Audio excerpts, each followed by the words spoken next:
গত ৭ মার্চ ২০২৬ তারিখ শনিবার ৬ জন জেলে সুন্দরবনে মাছ ও কাঁকড়া ধরতে গেলে নানাবাহী বাহিনীর সদস্যরা তাদের ধরে নিয়ে যায় এবং জিম্মি করে রেখে মুক্তিপণ আদায়ের উদ্দেশ্যে নির্যাতন করছিল। পরবর্তীতে মোহাম্মদ কবির নামের একজন ব্যক্তি তার ভাইকে গত ১০ দিন যাবৎ জিম্মি রেখে মুক্তিপণ দাবির বিষয়টি বাংলাদেশ কোস্টগার্ড জরুরি সেবা ১৬১১১ নম্বরে অবগত করে।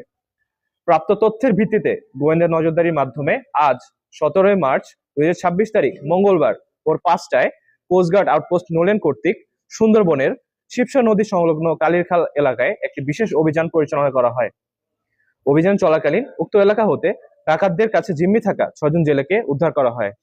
এই সময় কোস্টগার্ডের উপস্থিতি টের পেয়ে ডাকাতরা জিম্মিদের রেখে বনের ভিতর পালিয়ে যাওয়ায় কাউকে আটক করা সম্ভব হয়নি।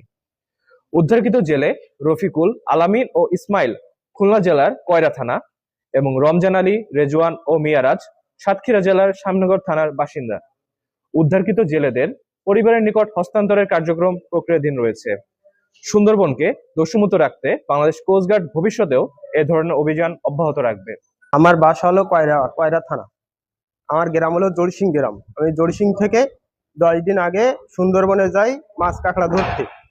এখন সুন্দরবনে যাওয়ার পরে নানাবাহী বাহিনী আমাদেরকে আটক করে ফেলে।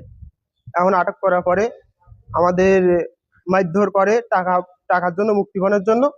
এখন মুক্তিপণের জন্য মারধর করার জন্য আমরা হলো বাড়ি ফোন দিই, আমাদেরকে দিয়ে ফোন দেওয়ায় বাড়ির লোকজন কোস্টগার্ডের সাথে যোগাযোগ করে।